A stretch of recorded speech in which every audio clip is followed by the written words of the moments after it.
Hermano, buenos días. Ayer tuve la oportunidad de estar en un discipulado en la tarde, compartiendo el Evangelio. Y entre esas cosas compartíamos con una familia que compartíamos acerca de cuán a veces, de cuán insegura es la ciudad, cuánta inseguridad hay, cuántos peligros. Y contábamos algunos casos puntuales. Y yo le decía a uno de los jóvenes, le decía, el lugar más peligroso, hermano, el lugar más inseguro es estar alejados de Dios. Ese es el lugar más peligroso. Y pensábamos en el salmo ese que algunos suelen abrir erróneamente en medio de sus hogares y dejarlo abierto. Algunos le ponen hasta una velita como algo místico. Y pensábamos en ese salmo hermoso que no debe ser usado de manera errada, sino como cualquier otro texto de la Escritura, que es el Salmo 91. El que habita el abrigo del Altísimo morará bajo la sombra del Omnipotente. Y diré yo a Jehová, esperanza mía, roca mía, en ti confiaré. Mis hermanos, el mejor lugar es estar cerca de Dios. El lugar más peligroso es estar lejos de Dios. El mejor lugar es estar cerca de Dios. Juan capítulo 15, Jesús hablándole a los discípulos les dice: yo soy la vid, vosotros los pámpanos. El que permanece en mí, yo en él, este llevará mucho fruto.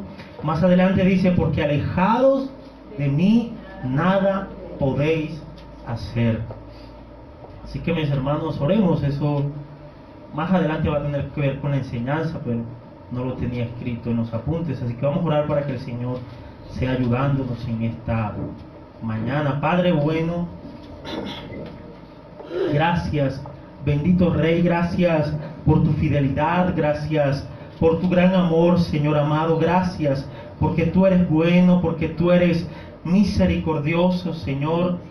Yo te pido que tú seas exaltado en esta mañana, que tú seas glorificado en esta mañana, Señor, y que tu pueblo sea en gran manera edificado, Señor.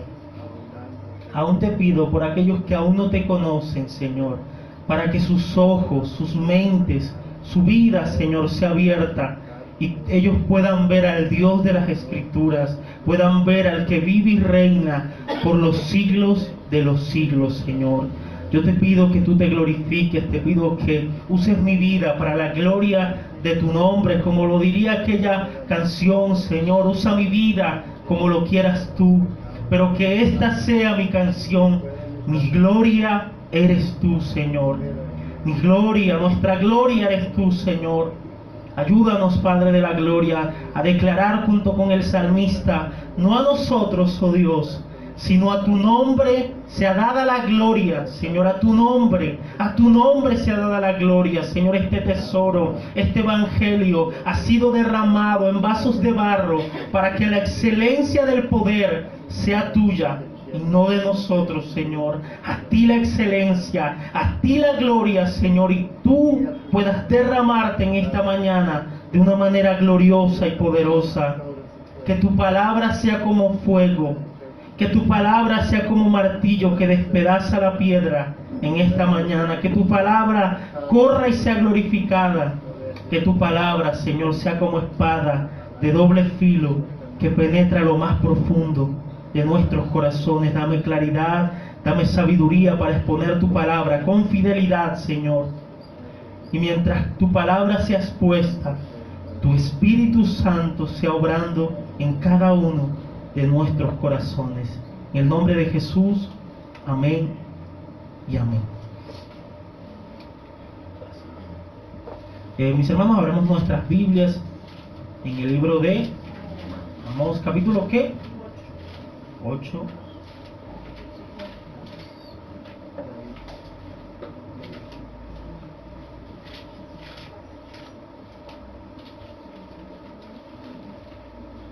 Amós capítulo 8.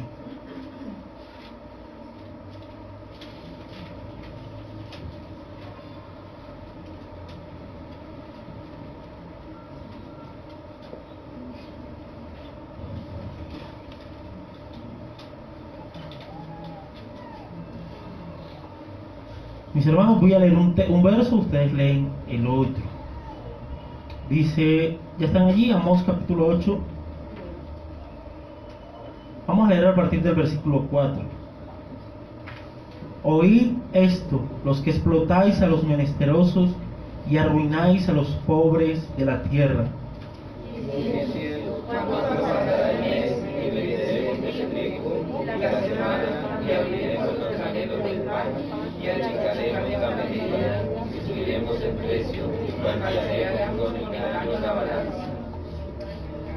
¿Con qué propósito iban a hacer eso? Para comprar los pobres por dinero y los necesitados por un par de zapatos. Y venderemos los desechos del trigo.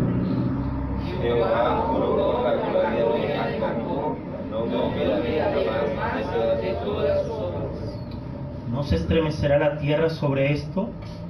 ¿No llorará todo habitante de ella? Subirá toda como un río y crecerá y mermará como el río de Egipto.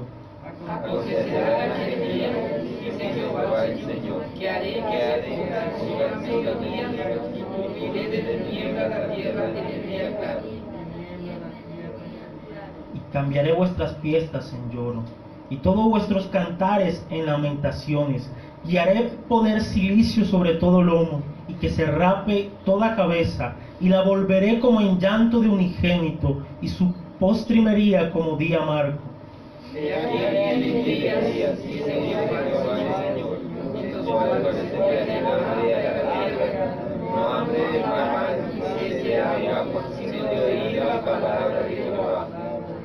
Irán errantes de mar a mar, desde el norte hasta el oriente, discurrirán buscando palabra de Jehová y no la hallarán. En aquel tiempo las doncellas hermosas y los jóvenes desmayarán de sed.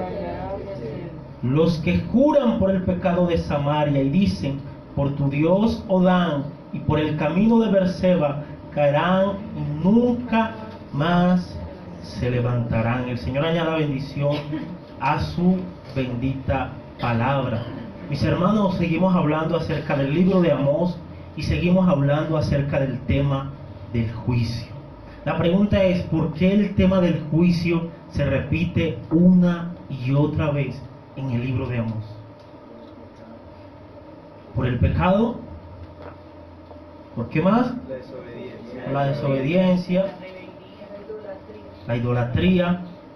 Por todas esas cosas, mis hermanos, también tenemos que decir, porque el pueblo no se ha arrepentido aún. El pueblo ha postergado su arrepentimiento porque piensa que el juicio de Dios se demora. El pueblo no ha querido arrepentirse, por eso el tema del juicio se repite una y otra vez en el libro de Amós. ¿Por qué, mis hermanos? Porque el pueblo está pecando, porque el pueblo no ha querido escuchar las advertencias del Señor, porque el pueblo no ha obedecido a la voz del Señor. El pueblo ha postergado su arrepentimiento. Como lo dice Matthew Henry, los pecadores postergan el arrepentimiento cada día porque piensan que el Señor se tarda en sus juicios. ¿Qué hacen los pecadores? Postergan su arrepentimiento. Dicen, no, yo puedo arrepentirme mañana. Yo recuerdo que cuando yo estaba chico, bueno, más chico, cuando estaba bien joven, adolescente, 12 años, yo decía, yo más adelante voy a convertir. Todavía no. Yo sé cuándo me voy a convertir. Mentira, mi hermano.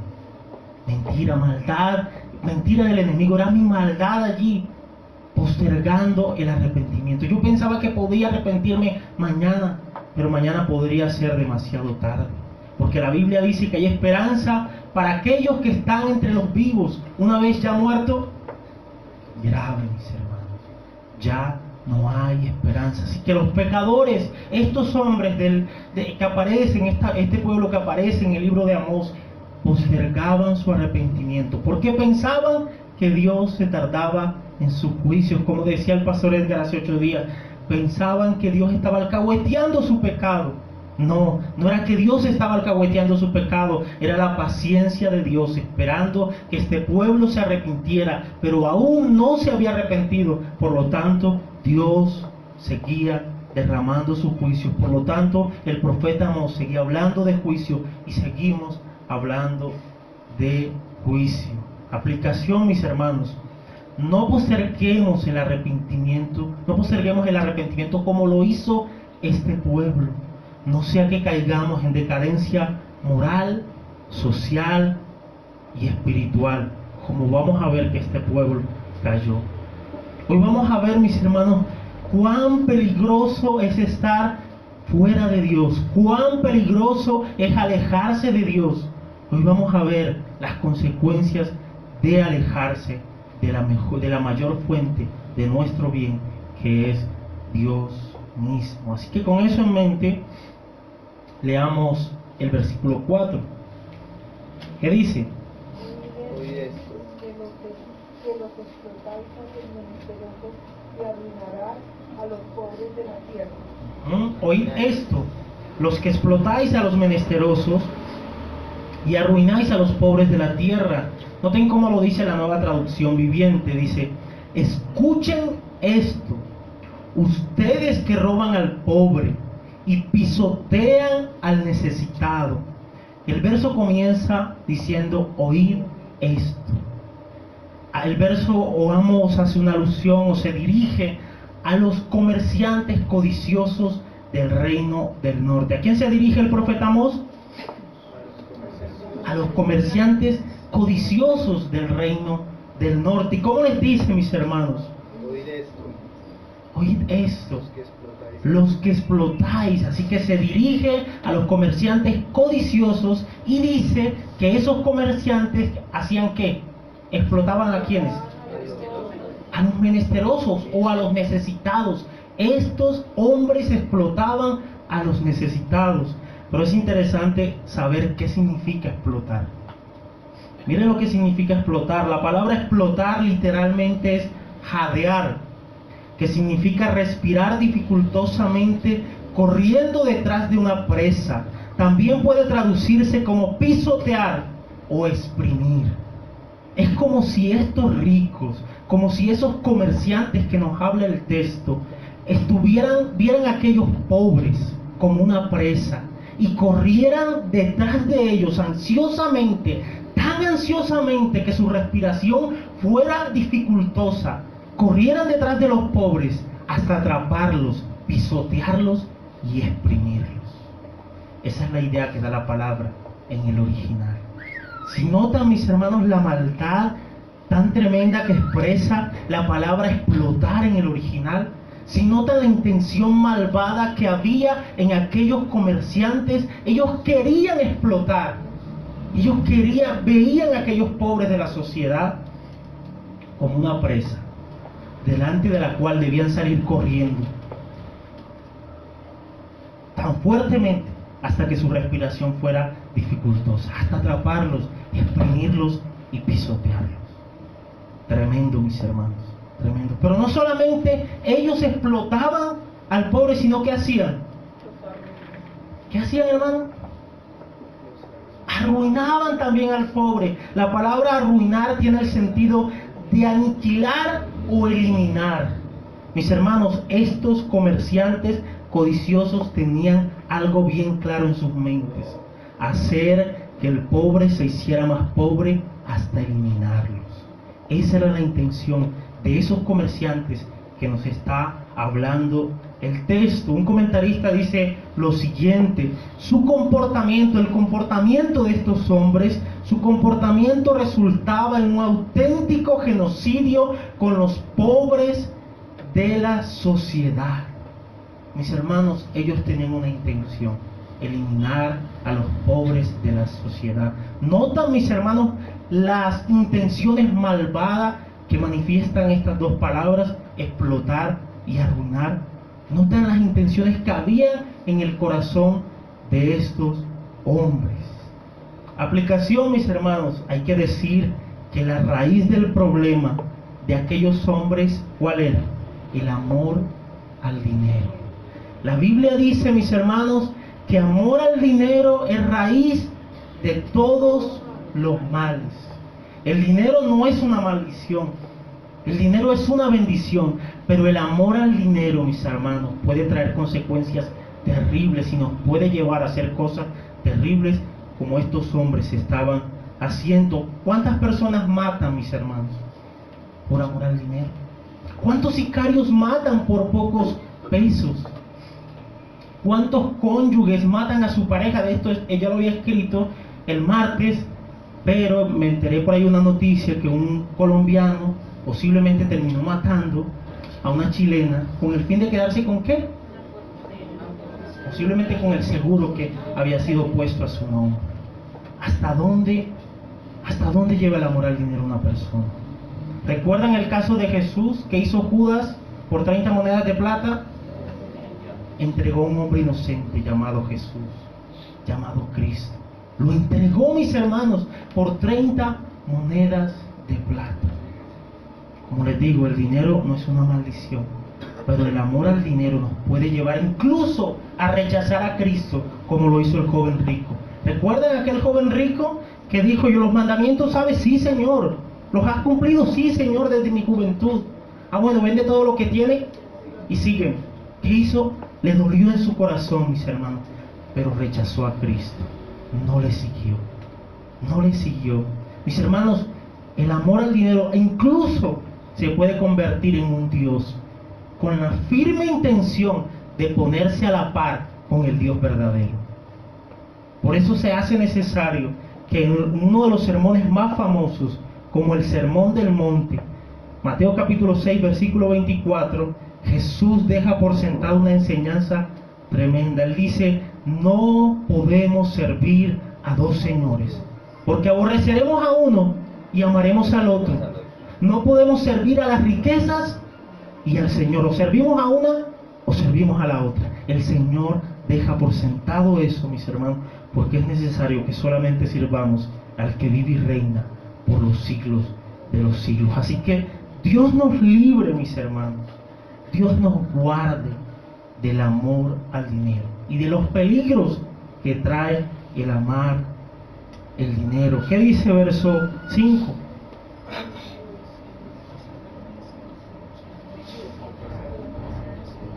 Cuando pasare el mes y venderemos el trigo y la semana y abriremos los graneros del pan y achicaremos la medida y subiremos de precio y faltaremos con engaño la balanza. Dice, diciendo, ¿cuándo pasará el mes? ¿Quiénes decían esto? Los comerciantes codiciosos. Están esperando a que pasara ese tiempo. Ajá. Dice, ¿cuándo pasará el mes? Y venderemos el trigo, y la semana, y abriremos los graneros del pan, y achicaremos la medida, y subiremos el precio, y falsearemos con engaño. En los versos 5 y 6 vamos a ver la manera en que esos comerciantes explotaban y arruinaban al pobre. Pero no solamente eso, en los versos 5 y 6 también vamos a ver la decadencia espiritual, moral y social de esos codiciantes. ¿Qué vamos a ver en los versículos 5 y 6? Primera cosa que vamos a ver, ¿la qué? No, la manera en que esta gente arruinaba a quienes explotaban y arruinaban a los pobres. Pero también vamos a ver la decadencia moral, espiritual, moral y social de esos comerciantes codiciosos. Noten cómo lo dice Las Américas, cómo expresa Las Américas este versículo. Dice, diciendo, ¿cuándo pasará la luna nueva para vender el grano y el día de reposo para abrir el mercado de trigo, achicar el efa, aumentar el ciclo y engañar con balanzas falsas? Cuando leemos Las Américas nos damos cuenta que cuando la Reina Valera habla cuando pasa el mes, cuando la Reina Valera menciona el mes, se está refiriendo a una fiesta llamada Luna Nueva. Y cuando dice la semana, se está refiriendo a el sábado o al día de reposo. Así que estas personas estaban deseando que pasara rápido la luna nueva y el día de reposo para hacer lo que vamos a ver. Dice un comentarista lo siguiente: la luna nueva era una fiesta en la cual se suspendía toda labor, como en el sábado o como en el día de reposo. Si van entendiendo, ahora van entendiendo la conexión. ¿Cuál era el desespero de estos hombres en que se terminara rápido la luna nueva y el día de reposo? ¿Por qué? Porque en la luna nueva y en el día de reposo se suspendía toda labor, porque era un día en que se dedicaba a Dios. Así que eso era una bendición para los trabajadores, pero era un gran problema para los comerciantes. ¿Por qué? Porque ellos deseaban que se terminara rápido para seguir vendiendo sus cosas. Estos hombres judíos, sin embargo, a pesar de que ellos querían que se terminara rápido la fiesta de la luna nueva, el día de reposo, porque no se podían hacer trabajos allí, a pesar de eso, mis hermanos, estos hombres los judíos guardaban de manera escrupulosa, de manera estricta, tanto la luna nueva como el día del Señor. Pero, aunque lo hacían como apariencia, realmente en sus corazones deseaban estar fuera de esos días, fuera de esa fiesta, vendiendo como lo solían hacer. Así que el primer punto que vamos a ver es la decadencia espiritual de esos comerciantes. Ellos amaban más el dinero que a Dios. Dice un comentarista lo siguiente. Dice lo siguiente un comentarista. Posiblemente, hablando acerca de estos codiciosos, de estos hombres, dice lo siguiente: posiblemente sus asientos nunca estarían vacíos en las comidas que se celebraban en luna nueva, y nunca pensarían en violar el día de reposo con actividades comerciales. Cumplían escrupulosamente con las costumbres religiosas. Sin embargo, Dios nunca estuvo en sus corazones. La preocupación por los negocios era lo primero en sus vidas. Mis hermanos, tremendo, ¿no? A pesar de que cumplían escrupulosamente la fiesta de la luna nueva y el día de reposo, sus corazones no estaban allí. Sus corazones estaban en otra parte. Sus corazones estaban en los negocios. Dice Matthew Henry lo siguiente: ellos no les importaban los deberes santos. Habían perdido el amor por los deberes santos. Les importaban sus negocios.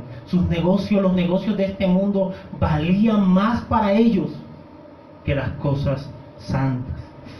Tremendo, mis hermanos. Estas personas estaban cansadas por los deberes santos. Los negocios de este mundo, como les decía, valían más para ellos. Noten lo que dice un comentarista llamado Matthew Henry. Lo cito nuevamente: son extraños para Dios y enemigos de sí mismos los que aman los días de mercado más que los días de reposo, los que prefieren estar vendiendo trigo en lugar de adorar a Dios. No tienen consideración al hombre. Quienes perdieron el sabor de la piedad no retendrán por mucho tiempo el sentido de la honestidad común. Estas personas, mis hermanos, amaban más el dinero que a Dios. Querían estar allá afuera en las plazas, y eso es peligroso, mis hermanos. Habían descuidado su vida espiritual, habían entrado en decadencia espiritual. Y quiero traer una aplicación. Es sumamente peligroso que descuidemos nuestra parte espiritual. Si ese es el caso de alguna persona en este lugar, corre urgentemente a los pies de Cristo y dile que te restaure, y dile que te levante. Porque, mis hermanos, si descuidamos la vida espiritual nuestra, si nuestra vida espiritual entra a decaer, entra a declinar, mis hermanos, lo otro será cuestión de tiempo. La parte moral, la parte social, como lo vamos a ver, será cuestión de tiempo. Será cuestión de tiempo, mis hermanos. Hay personas que no se preocupan por la vida espiritual suya, que no se preocupan por orar, que no se preocupan por estudiar la palabra, por congregarse, por buscar al Señor. Sin embargo, quieren seguir viviendo una vida santa delante de Dios, y no es posible, mis hermanos. Sin Dios no es posible. Sin la ayuda del Señor no es posible ser transformados por el Señor. Sin la ayuda del Señor no es posible luchar contra nuestra maldad, luchar contra nuestro pecado. Necesitamos la gracia del Señor. Necesitamos la ayuda del Señor. Necesitamos a Dios. Amén, mis hermanos. Pablo dice: ya no vivo yo, mas vive Cristo en mí. Lo que antes hacía la carne, ahora lo vivo en la fe del Hijo de Dios, que me amó y se entregó a sí mismo por mí. Por tanto, los que viven ya no vivan para sí, sino para aquel que murió y resucitó por ellos. Amén, mis hermanos. Solo no vamos a poder si descuidamos nuestra vida espiritual grave. Si descuidamos el tiempo con el Señor, grave. Yo espero que no sea una carga para ustedes el poder estar en este lugar, el poder buscar a Dios, que sea un deleite, mis hermanos, que sea deleitoso el poder adorar a Dios, que no nos pase lo que les pasaba a estos comerciantes, porque de hecho ellos pensaban en sus negocios. Quizás alguno esté pensando en el partido de micro que va a jugar más tarde, quizás alguno esté pensando en qué va a hacer de almuerzo más tarde, quizás cuando los músicos estén cantando Sublime Gracia, alguno tenga su mente en otra parte. Y juzgamos de manera fuerte a estos hombres, pero quizás nos pase lo mismo a nosotros. Quizás cuando se esté predicando la palabra de Dios, sus cuerpos estén acá, pero sus mentes estén en otra parte. Mis hermanos, que no sea una carga, que sea un deleite para nosotros. Dice Matthew Henry que el día de reposo y la obra del día de reposo es una carga para los corazones carnales. El día de reposo y la obra del día de reposo es una carga para los corazones carnales. Pero mis hermanos, se supone que nuestro corazón ya no es carnal. Aunque tenemos fuerte inclinación a eso, ya no es carnal. Somos espirituales y debemos buscar las cosas espirituales y debemos clamar a Dios para que el tiempo en este lugar sea deleitoso. Sé que a veces los hacemos arrunchar y dormir cuando están escuchando las predicaciones, pero mis hermanos, que tu amor por el Señor sea más fuerte que la debilidad del predicador, que tu amor por escuchar la palabra sea más fuerte que la debilidad del predicador, y puedas deleitarte en el tiempo del Señor, y puedas deleitarte en escuchar la palabra, en decirle: Señor, habla mi vida, ayúdame, Señor, a obedecer tu palabra y a cumplirla. Amén, mis hermanos. Estas personas tenían tremendos problemas. Termino esta aplicación citando a otro comentarista. Dice lo siguiente: si tuviésemos que expresarlo de manera actual en cuanto al verso, diríamos que físicamente estos hombres estaban en todas las reuniones de adoración, pero sus mentes y corazones estaban fuera, en la oficina, en el negocio, ocupados en las cosas de este mundo. ¿Qué hacían estos hombres? Estaban en las reuniones, en la luna nueva, estaban en el sábado, en el día de reposo, pero sus mentes y sus corazones estaban en la oficina, estaban en el negocio, estaban en el mercado, mis hermanos, porque el amor por el dinero había superado su amor por el Señor. Había superado su amor por el Señor. Tremendo, mis hermanos, que ese no sea nuestro caso, que podamos estar en este lugar y que podamos deleitarnos en el Señor. ¿Recuerdan las palabras que el Señor le dice a Josué? Josué capítulo 1, versículo 9: no se apartará de tu boca este libro de la ley, sino que de día y de noche meditarás en él, y harás conforme lo que en él está escrito, y entonces harás prosperar tu camino, y todo lo que hagas te saldrá bien. Salmo capítulo 1: bienaventurado el varón que no anduvo en consejos de malos, ni en silla de pecadores se ha sentado, sino que en la ley de Jehová está su delicia, y en su ley medita de día y de noche. Será como árbol plantado junto a corrientes de agua, que da su fruto en su tiempo y su hoja no cae. Amén, mis hermanos. Esto debe ser nuestro deleite. La palabra de nuestro Dios debe ser nuestro deleite, mis hermanos. Yo disfruto cuando tengo un pescado delante de mí, pero mis hermanos, disfruto más cuando tengo la palabra del Dios vivo delante de mí. Cuando le digo: Señor, habla mi vida, habla mi corazón y ayúdame a obedecer tus palabras. Necesitamos de nuestro Dios. El Señor nos ayude para que el dinero no haga estragos en nuestro corazón, como lo está haciendo en el corazón de estos comerciantes. ¿Qué está haciendo? Si notan la decadencia espiritual, si notan lo que el dinero está haciendo, ellos amaban más el dinero que a Dios. Segundo punto, ellos amaban más la ganancia que la honestidad. ¿Qué dice? ¿Qué más dice el versículo? Ahí mismo en el mismo versículo 5.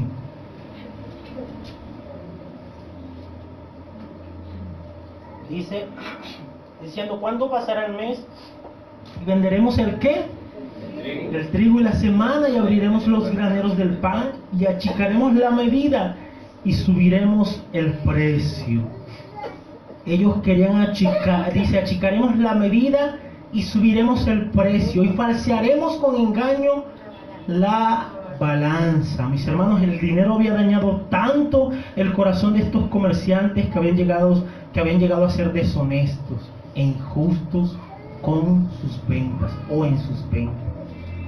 El dinero había dañado tanto el corazón de esos comerciantes que habían llegado a ser deshonestos e injustos con sus ventas. ¿Y saben qué, mis hermanos? La moral, estamos hablando de la decadencia moral, ellos amaban más el dinero que la honestidad.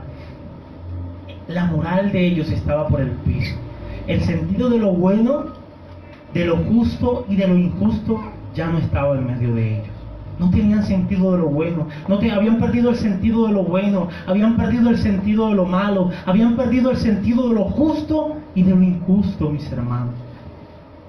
Se habían convertido en personas despiadadas, en personas injustas, malvadas. ¿Y qué hacían estos hombres? Achicaban la medida. ¿Y qué significa achicar la medida? Robar, dice, bueno, algunos dicen que robar, bueno, sí es robar, pero les voy a explicar qué significa achicar la medida. En ese tiempo, algunos productos como el grano no se vendían al peso, sino con medidas de capacidad. Y una medida que se usaba era el efa. Por eso, las Américas dice achicar el efa. El efa equivalía, la medida del efa equivalía a unos 37 litros. ¿Qué hacían estos comerciantes codiciosos? Noten lo que hacían. Ellos buscaban un recipiente con menos capacidad, pongámosles 33 litros, y lo vendían como si fueran 37 litros. Tramposos. Y ahorita vamos a ver para qué hacían eso. Se convierte en algo cruel y terrible. Tramposos. Achicaban la medida. Ya sabemos qué significa achicar la medida. Ellos achicaban la medida. Pero ¿subían qué? Aparte de eso, ¿qué hacían? Subían el precio. La pregunta es, ¿qué significa subir el precio? Bueno, en ese tiempo, mis hermanos, normalmente se pagaba o se pesaban las monedas normalmente de plata para poder pagar en esa época. Así que estas personas, se lo voy a explicar a mi manera, estas personas utilizaban pesas mañosas. ¿Cómo así? Una pesa honesta, llegaba a la persona y el producto le valía, por poner un ejemplo, le valía 40 monedas de plata en una pesa honesta por un producto.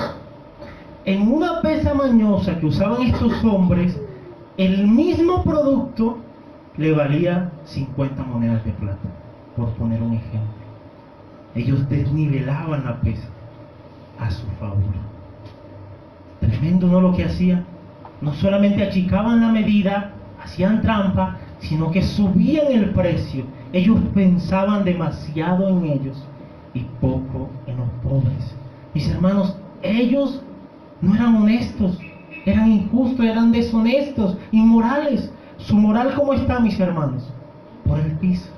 Esos hombres, escuchen bien, esos hombres que levantaban las manos en la sinagoga, esos hombres que leían las escrituras, que guardaban escrupulosamente el día de reposo, que guardaban escrupulosamente la luna nueva, la fiesta de luna nueva, esas personas, el día de mercado, ¿saben qué hacían? Eso, achicar la medida y subir el precio.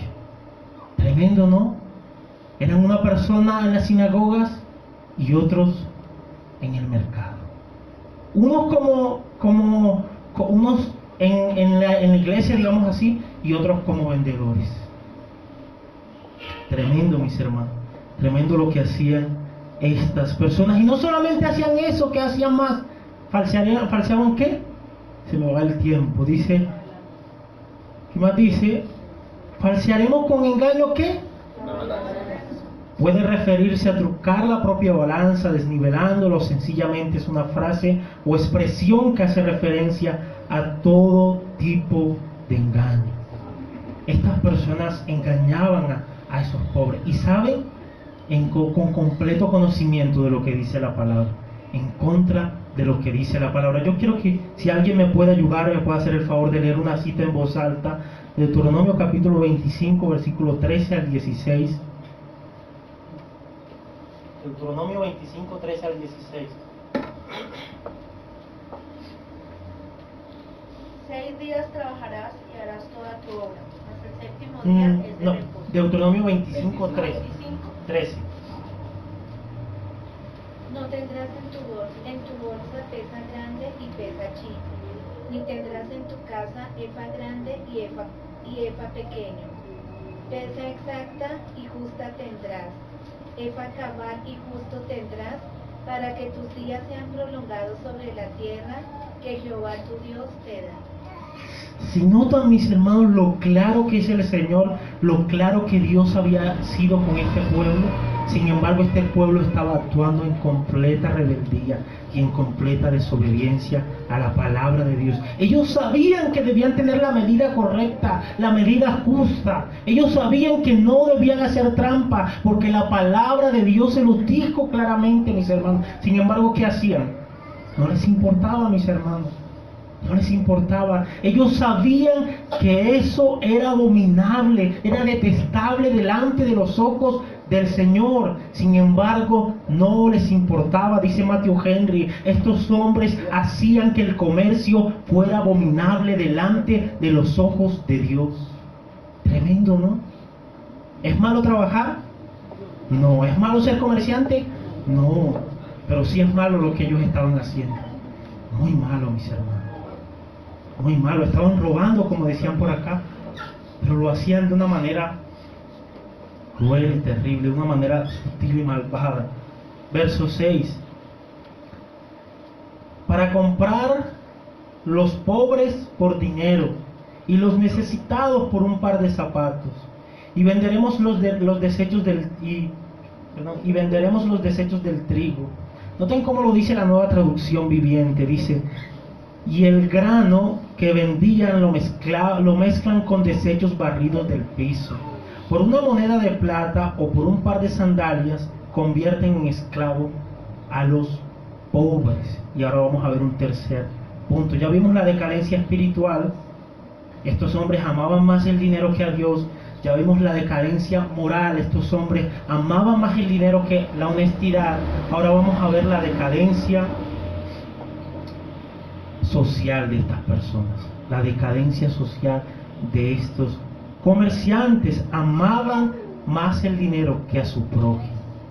Estas personas amaban más el dinero que a su prójimo. Dice un comentarista: el afán por el dinero los había convertido en gente despiadada, y esto con sus propios hermanos.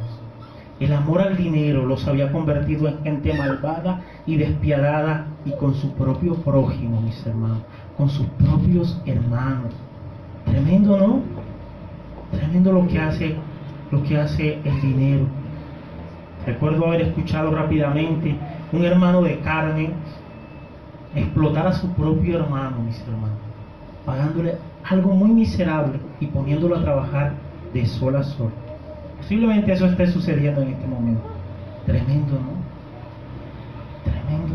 ¿Por amor a qué? Al dinero. El amor hace que la gente se convierta en personas despiadadas y malvadas, como estaba pasando con estas personas. Miren cómo comienza el texto: para comprar los pobres por dinero. La palabra para indica el propósito por lo cual ellos hacían las cosas.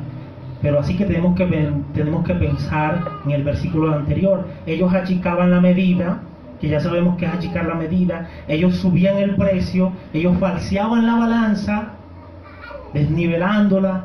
Ellos hacían todo eso con un propósito. ¿Qué dice el verso 6? Con el propósito de comprar los pobres por dinero. Dicho de otra manera, mis hermanos, estos hombres se encargaban de endeudar de tal manera al pobre que estas personas tenían que entregarse como esclavos, porque no tenían cómo pagar. ¿No les parece cruel eso? Y eso no es lo peor. Eso no es lo peor. Estas personas habían endeudado tanto, o habían personas tan pobres en medio de la sociedad, debido a ese comercio malvado, debido a ese comercio, a esas intenciones malvadas de esos ricos comerciantes, Debido a eso, mis hermanos, había tanta necesidad y tanta pobreza que habían personas que no podían pagar ni siquiera un par de zapatos. Ni siquiera algo tan insignificante como un par de zapatos. Y tenían que entregarse como esclavos por un par de zapatos. Cruel. ¿No les parece cruel eso, mis hermanos, la manera malvada en que estas personas actuaban? En que estas personas hacían, mis hermanos, contra ellos. Pero no solamente eso. No solamente endeudaban a las personas para que se entregaran como esclavos, no pensaban en el pobre, pensaban solamente en ellos, sino que ¿qué más hacían? Vendían los desechos del trigo. Y lo que leímos en la Nueva Traducción Viviente, por lo que leímos allí, sabemos que ellos barrían tierra, trigo y todo, lo unían allí y lo vendían como un producto de calidad, como un producto no adulterado, como un producto bueno. Tremendo la maldad de estos hombres.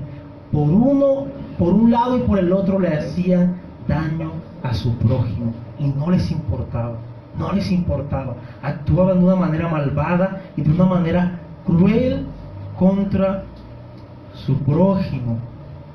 Así que, mis hermanos, alguien señalaba lo siguiente en cuanto a esto. Alguien señalaba con mucho acierto que precisamente en esto consiste la obra del diablo: vender mentiras como si fuesen la verdad, felicidad y justicia, y ello al precio de sus almas. Finalmente su malvada mercancía siempre resulta no ser más que desechos. Esa es la mercancía del diablo. Eso es lo que ofrece el diablo: desechos, desechos, una mercancía barata. Eso es lo que ofrece el diablo. Pero ¿saben qué? La gente prefiere comprar eso. Hay muchos que prefieren esa mercancía. Hay muchos que prefieren lo que ofrece el diablo y no la vida eterna que ofrece Cristo, y no la salvación eterna que ofrece Cristo. Tristemente, esa es la realidad de muchos de nuestra sociedad, mis hermanos. Así que, aplicación, con todo lo que hemos visto nos damos cuenta de lo dañino que es el amor al dinero. El amor al dinero había hecho que estas personas amaran más el dinero que a Dios. Había hecho que amaran más el dinero que la honestidad, y que amaran más el dinero que a su propio prójimo. Mis hermanos, que Dios, que el Señor nos guarde del amor al dinero. Insisto, el dinero no es una maldición, es una bendición, pero el amor al dinero es raíz de todos los males. El Señor guarde nuestro corazón, guarde nuestras vidas. Verso 8, se nos termina el tiempo. ¿Qué dice? No se estremecerá la tierra sobre esto, no llorará toda Perdón, de 7. ella. Gracias, 7, pero es 7, gracias. El 7, ¿qué dice? Jehová juró por la gloria de Jacob, no me olvidaré jamás de todas sus obras. Jehová juró por la gloria de Jacob. Hay algunos, e incluyo en esos, que piensan que la gloria de Jacob es ¿quién? Dios. Entonces hay algunos que entienden que Dios está jurando por él mismo. Hay otros que lo ven de otra manera. Les voy a leer un comentario. Dice: hay hermanos que identifican la gloria de Jacob con Dios mismo. Por tanto, el sentido sería claro: juró por sí mismo, en el caso de Dios. Pero otros creen que es una referencia a la soberbia de Jacob, puesto que ya el nombre del Señor no les impresionaba. Quizás esta referencia directa al pecado de ellos tendría mayor efecto. Sea cual sea lo más correcto, lo cierto es que lo que dirá a continuación es algo ciertísimo de parte del Señor, y bajo juramento el Señor dice que no se olvidará de sus obras. Lo cierto es, mis hermanos, es que hay un juramento, y un juramento trae algo solemne, es algo solemne, y nos indica que lo que va a decir el Señor es cierto. ¿Y qué es lo que dice el Señor? Que el Señor no se va a olvidar ¿de qué? De las obras. La Biblia Nueva Traducción Viviente da un dato bien interesante. Dice: nunca olvidaré las cosas perversas que han hecho. Bajo juramento, mis hermanos, el Señor le dice a este pueblo, a estos hombres: nunca me olvidaré de las obras perversas que han hecho.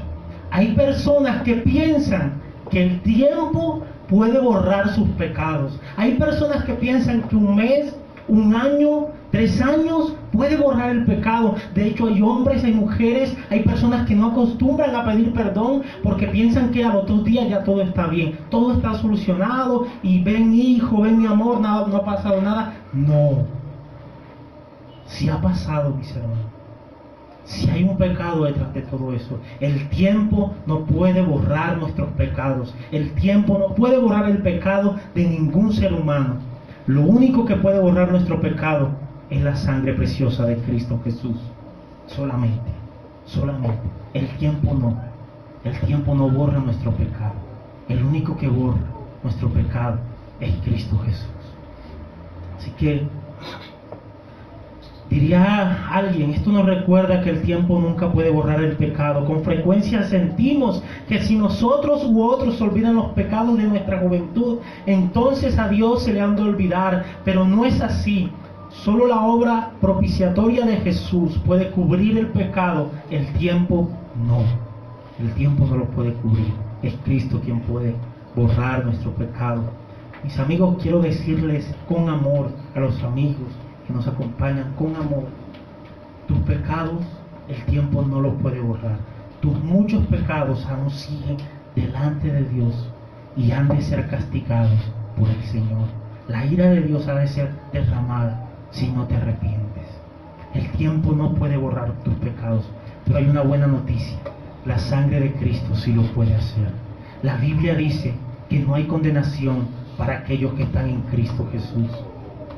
¿Por qué? Porque hay alguien que fue sentenciado y condenado a muerte por nuestros pecados y ahora vive por los siglos de los siglos. Solamente en Cristo hay salvación.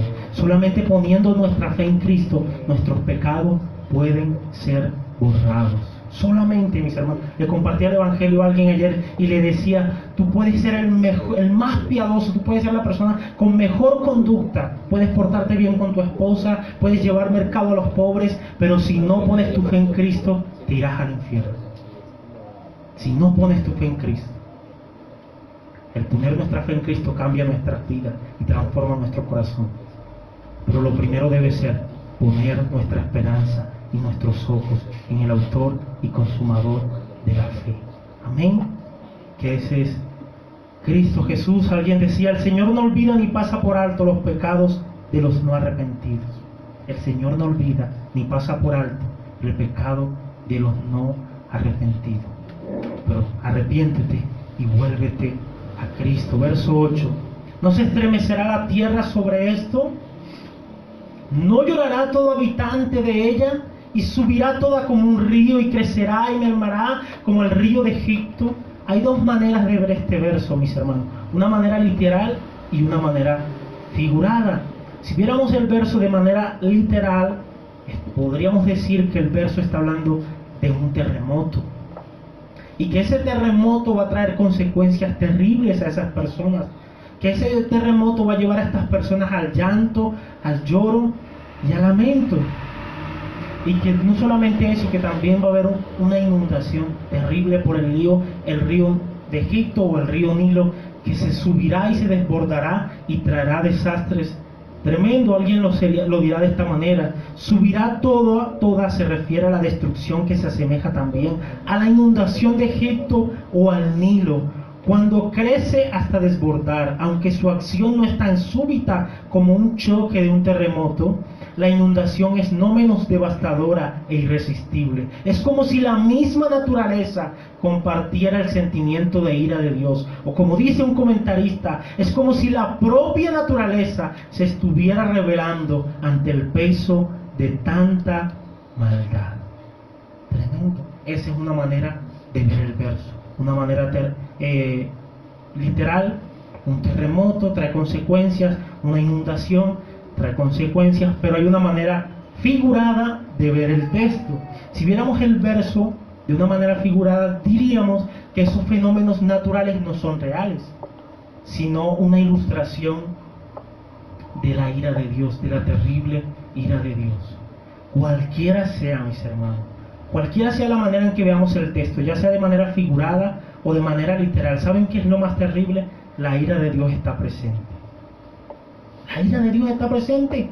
Una cosa, yo pienso que una cosa es una inundación sin la ira de Dios, Un terremoto sin la ira de Dios, y otra cosa es un terremoto, una inundación con la ira de Dios. Ya sea de manera figurada o literal que veamos el verso, la ira de Dios está presente. Y el pueblo sabía que la ira de Dios podía traer consecuencias similares o peores a las que trae un terremoto o una inundación. La ira de Dios está presente. Sin embargo, yo me adhiero un poco más a la literal. Verso 9, ¿qué dice? Acontecerá en aquel día, dice Jehová el Señor, que haré que se ponga el sol a mediodía, y cubriré de tiniebla la tierra en el día claro. Este verso habla de la predicción de un eclipse. Dios soberanamente hará que se ponga el sol a mediodía. Y me gusta mucho, mis hermanos, cómo lo dice la nueva traducción viviente, porque deja ver la mano soberana, poderosa de nuestro Dios. Dice, en aquel día, dice el Señor, soberano, haré que el sol se ponga al mediodía y que en pleno día se oscurezca la tierra. Dios controlando su creación poderosamente, mis hermanos. La mano soberana de nuestro Dios. Verso 10. ¿Qué va a hacer Dios con estas personas? Cambiaré vuestras fiestas en lloro y todos vuestros cantares en lamentaciones, y haré poner cilicio sobre todo lomo. Dios soberanamente, mis hermanos, haría que las fiestas de estas personas fueran cambiadas de alegría a ¿qué? A llanto. A llanto. Dice alguien, la vida despreocupada, llena de fiestas y excesos de toda clase, darían paso al llanto de la muerte. Estas personas estaban acostumbradas de andar en fiesta, pero un día la ira de Dios les sorprendería y su fiesta sería cambiada en llanto. Sus cantos de alegría, mis hermanos, serían cambiados en lamentación. Y eso no es lo peor. Noten lo que dice el texto. Dice cambiaré vuestras fiestas en lloro y todos vuestros cantares en lamentaciones, y haré poner cilicio sobre todo lomo. Mis hermanos, esos ricos estaban acostumbrados a usar trajes muy lujosos, vestimenta muy lujosa. ¿Saben qué haría Dios? Dios haría que sus vestidos fueran cambiados por vestidos de luto, que sus cabezas fueran rapadas en señal de tristeza y de dolor. Y no solamente eso, ¿qué más dice el texto? La volveré como en llanto de unigénito. La Biblia compara la lamentación de la nación como llanto por un unigénito. Y noten que el verso no dice primogénito. Es interesante notar eso. Dice unigénito. Una cosa, mis hermanos, y es duro que un padre pierda un hijo, ya sea el mayor, el menor, el del medio, es duro. Pero quizás tiene a sus otros. Yo recuerdo, mis abuelos perdieron a un hijo, pero tenían fue duro para ellos, fue duro para todos, pero tenían a sus hijas, a sus nietos, a sus hijos allí, a sus otros hijos, consolándoles. Pero mis hermanos, yo creo que más duro es perder a su único hijo. A su único hijo.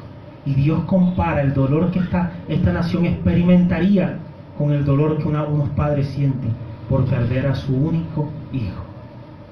Terrible. Y no solamente eso, dice que su postrer estado sería amargo. O sea, lo que vendría detrás de todo eso sería amargura. El juicio se prolongaría, el juicio no sería corto. ¿Y todo por qué? Por abandonar al Dios del cielo. Si ven, mis hermanos y amigos, lo peligroso que es alejarse de Dios. Sumamente peligroso estar lejos del Omnipotente. Muy peligroso, muy peligroso. Pero es muy bueno estar cerca de nuestro Dios. Verso 11. Antes de eso, mis hermanos, una pequeña aplicación. Son duras estas palabras, son bastante duras estas escenas, lo que estamos viendo con el pueblo, lo que le pasará al pueblo, lo que le acontecerá al pueblo. Pero quiero hacer una aclaración. El pueblo no es una víctima del pecado. El pueblo es culpable. La Biblia dice la paga, Romanos capítulo 6, versículo 23, dice la Biblia, la paga del pecado es muerte, mas la dádiva de Dios es vida y vida en abundancia. Esa es la paga que ellos merecían, mis hermanos, la muerte. Ellos no eran una víctima, ellos eran culpables y merecedores del castigo eterno. Esa era la realidad. Verso 11, ¿qué dice?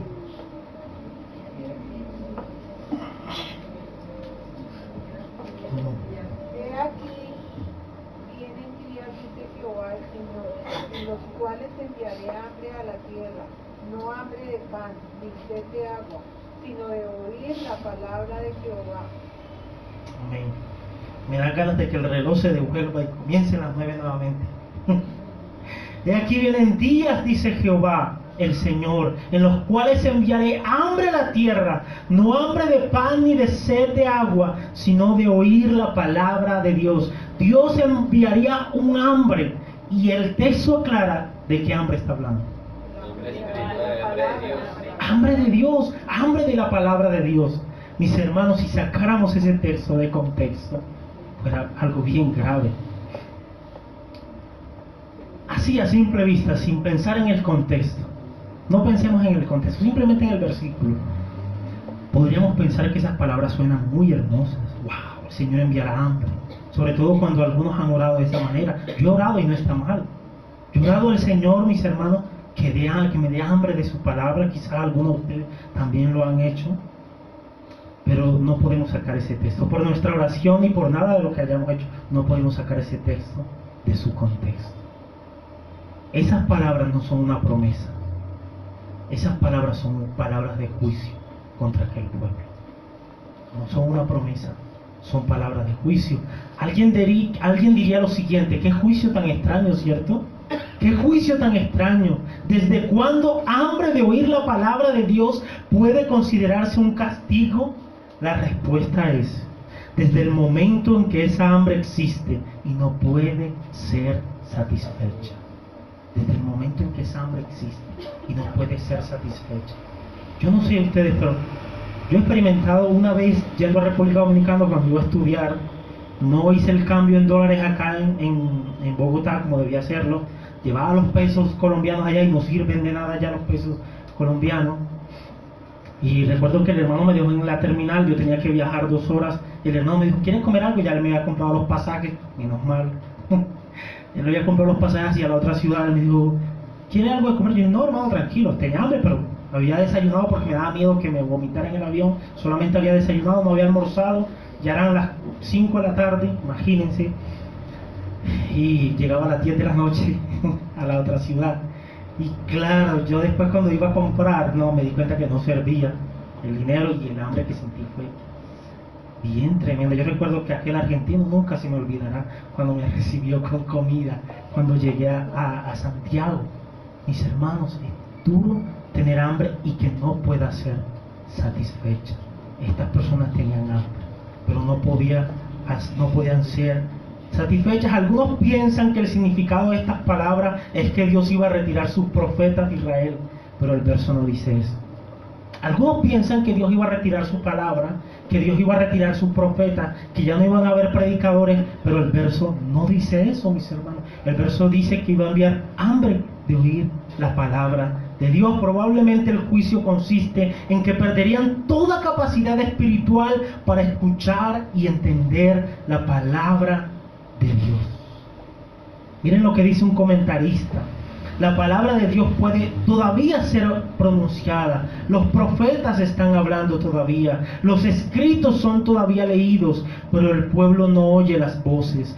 El hambre de oír la palabra del Señor describe una condición de vida en que el mensaje de lo invisible no es escuchado. Tanto se habían resistido a la palabra y tanto la habían menospreciado que ahora, aunque desearan, no podían escucharla. Sus oídos estarían totalmente incapacitados. Y le agrego yo: el problema no es del oyente, el problema no es del predicador, es del oyente. Seguían habiendo predicadores, seguían habiendo profetas, mis hermanos, pero el pueblo estaba incapacitado para escuchar la palabra de Dios. Y eso pasa, mis hermanos. Verso 12, y le voy a comentar algo Dice, irán errantes de mar a mar, desde el norte hasta el oriente discurrirán buscando palabra de Jehová y no la hallarán. El verso describe el afán con que estas personas buscaban la palabra de Dios, pero no la hallaban. Describe una profunda necesidad y una búsqueda incansable de estas personas, mis hermanos. En estos días estuve compartiendo con un chico en el trabajo, compartiendo el Evangelio, y yo me sorprendía, ya tenía escrito esto también, mis hermanos, y yo me sorprendía porque el chico me decía, le estuve compartiendo el Evangelio y me dijo, yo leí la palabra, leía la Biblia, estuve en vigilia, pero el Señor no me habló.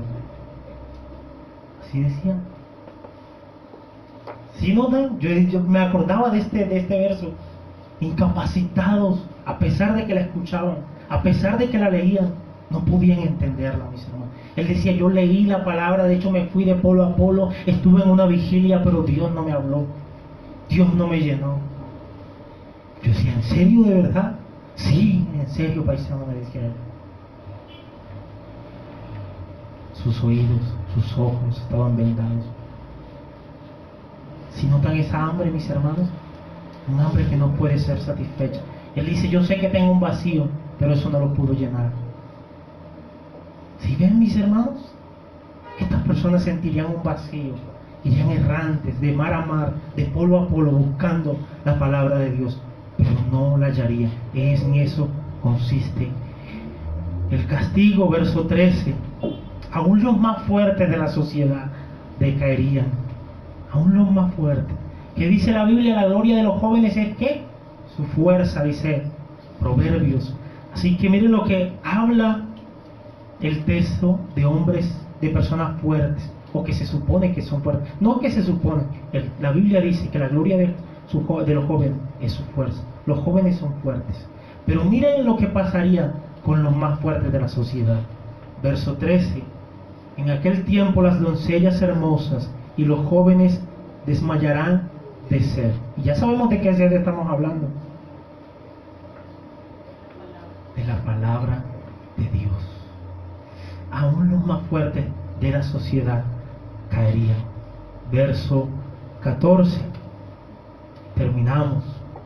Los que juran por el pecado de Samaria y dicen por tu Dios Odán y por el camino de Beerseba caerán y nunca más se levantarán. Les voy a leer lo siguiente. El pecado de Samaria es posiblemente una referencia al culto. Cuando dice el pecado, jurarán por el pecado de Samaria, hace referencia al culto pagano, a los becerros de oro que allí se establecieron. Dan y Beerseba, lugares de peregrinación a donde acudían los israelitas del norte. Dan en el norte y Beerseba en Judá, para practicar su rito religioso, pero la sentencia es clara: caerán y nunca más se levantarán. ¿Y quién lo está diciendo? Jehová de los ejércitos, Dios, el Dios verdadero, mis hermanos, está dando esta sentencia. Y concluyo, mis hermanos, lo que vimos hoy nos deja ver una vez más la maldad del hombre, pero también nos deja ver que Dios no es alcahueta del pecado. El pasaje que que Dios no es alcahueta del pecado. El pasaje nos deja ver que Dios trata severamente con el pecado, y al tratar con el pecado trata con el pecador. Dios nos ayude a caminar en santidad y a la altura de nuestro llamamiento, y no veamos el pecado como algo insignificante. Es una ofensa contra el Dios 3 veces santo. Señor les bendiga y les guarde. Hasta eso lo tengo escrito. Me gusta escribir todo, mis hermanos. Mis hermanos, el Señor les bendiga y les guarde. No se nos olvide, Dios trata severamente con el pecador, pero hay una esperanza: poner nuestra mirada en Cristo Jesús. Oremos y démosle gracias al Señor por su bendita palabra. Señor, hemos escuchado tu palabra, hemos escuchado tu mensaje. Mi oración es que tu palabra sea como fuego y como martillo que quebranta la